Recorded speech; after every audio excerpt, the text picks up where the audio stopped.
Hey everybody, come right along with me and my new guy Teddy. He came to me because he has a bit of a bucking problem. Not all the time, it's very occasional, but the problem is when he does buck, it can be extreme, and people are very, very unlikely to be able to ride it. And I'm no bronc rider, so I try to do as much as I can to prevent that from happening. So I'm still very much in the getting to know Teddy stage. This was my very first time taking him to the back of our property, and we used our trailer to do that. As you can see, it was a very windy day. And so just follow along with me while I play with him and let him see the new part of the property that he's never been to. See how he deals with that.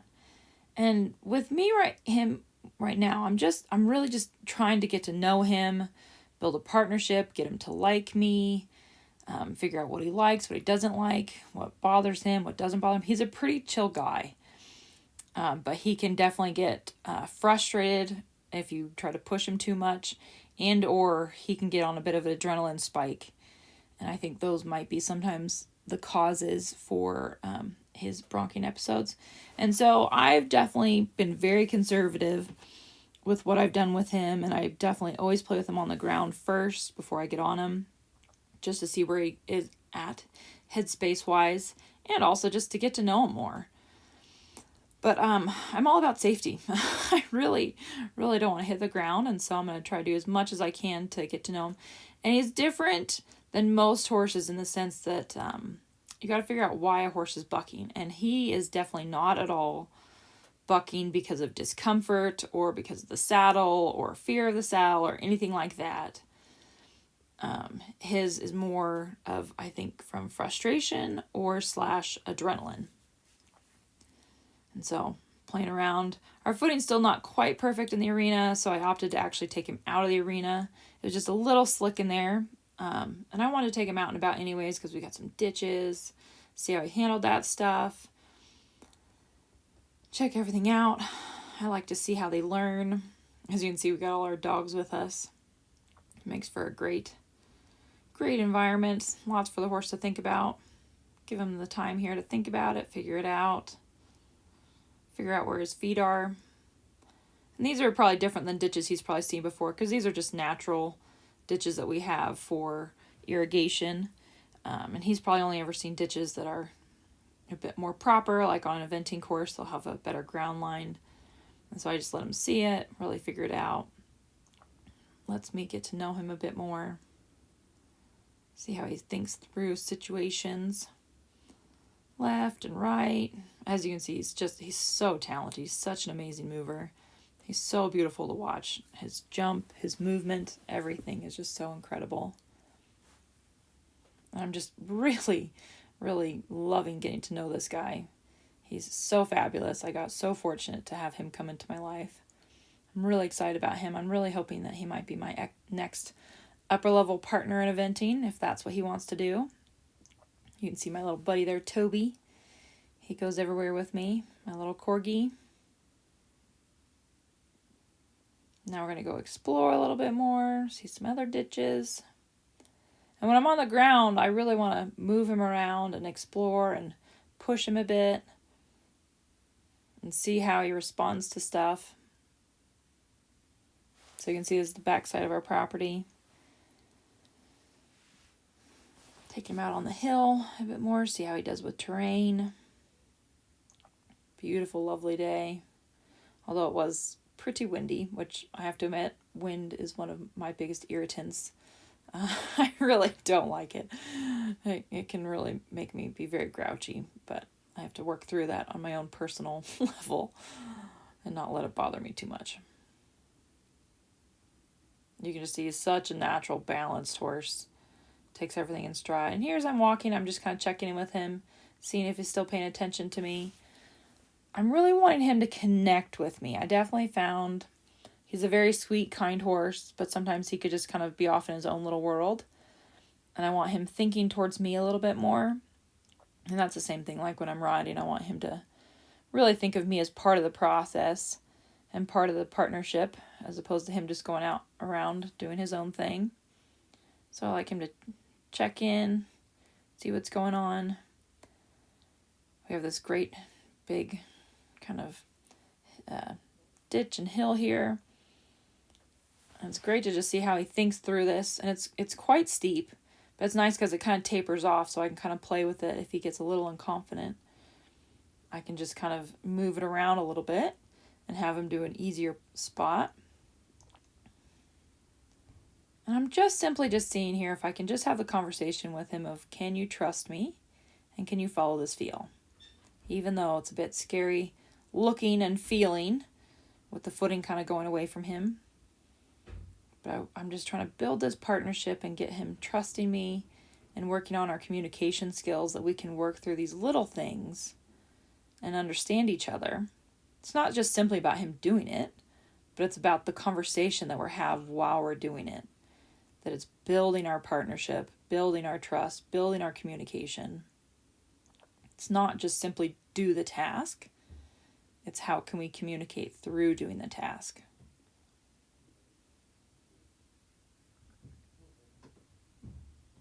I just love how he just simply just walks through there. Instead of making a big giant leap. And back up.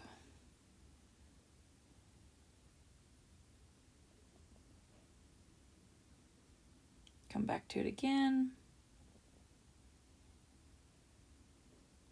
And there you can see he's just so much more confident in himself and in the footing and figuring it out. No big deal. He's a real thinker, which I love. Jump up there. You can see I'm nearly falling there. It's quite steep and not easy to walk up. So I chose to have him come back down to me as opposed to trying to walk up that thing, especially in my riding boots. Not easy. Again, I'm just using these to just build that connection and confidence and understanding. And here, before I get on, I'm just going to move him around one more time.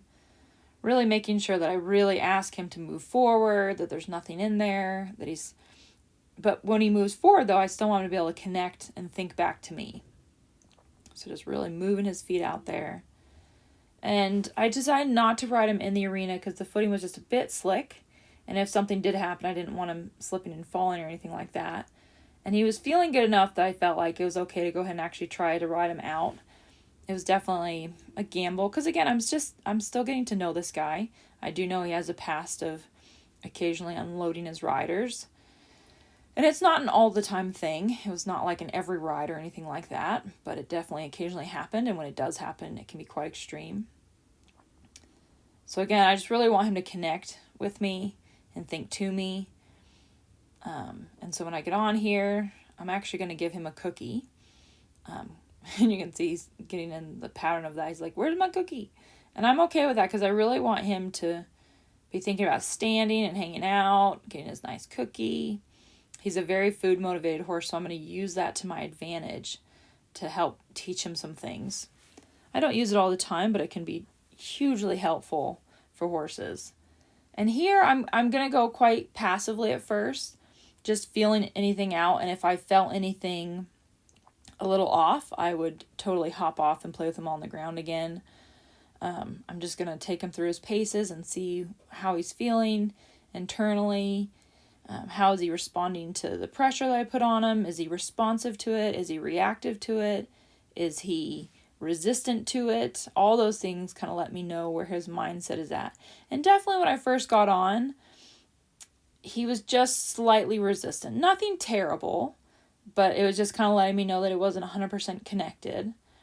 And so I just kind of took my time doing some nice transitions and just really thought about the rhythm of what I was doing just to keep him nice and connected to me, thinking back to me. And he's just such a lovely boy. He moves so fantastically. It's like riding a cloud.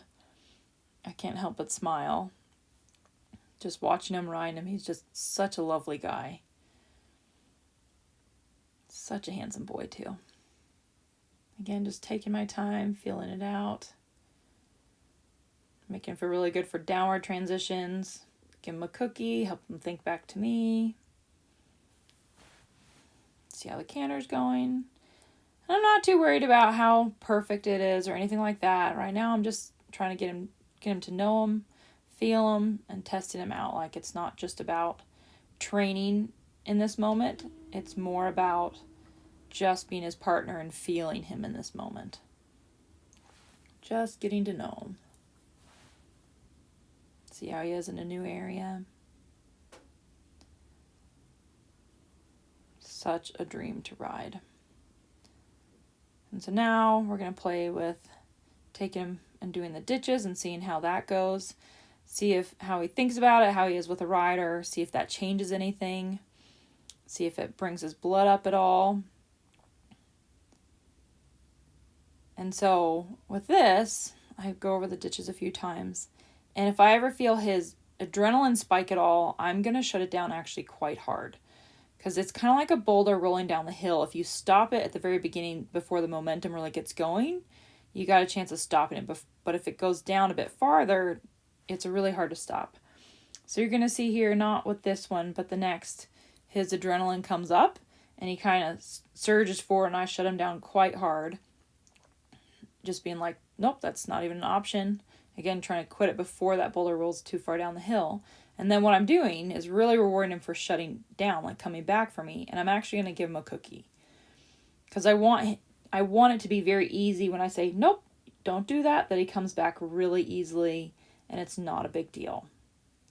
And then we just go right back to it. No big deal. Play around. Because it was just a little bit of his adrenaline coming up. And it could have been a big deal, but thankfully he allowed me to bring him back down. And now here he's going to go over it. And his adrenaline came up a little bit, and I was able to just a lot quieter to say nope, and he came right back to me. It felt really good. And now he's just able to keep nice and consistent, pop over the ditches, no problem, feeling good, feeling happy, going and checking out the hill now. So I was really pleased with that little sequence of where he came up with that adrenaline. I said nope. And then gave him the cookie. And then he's starting to really get the idea that when I say no, that he can come back really easily. Think back to me. Allow himself to be controlled in that moment. Because when he goes to buck, typically, it's not controllable. So I was super pleased with that. So happy. Building that partnership. Again, just getting to know him. Figuring him out. And I'm really excited for this guy and the future that we're going to have together.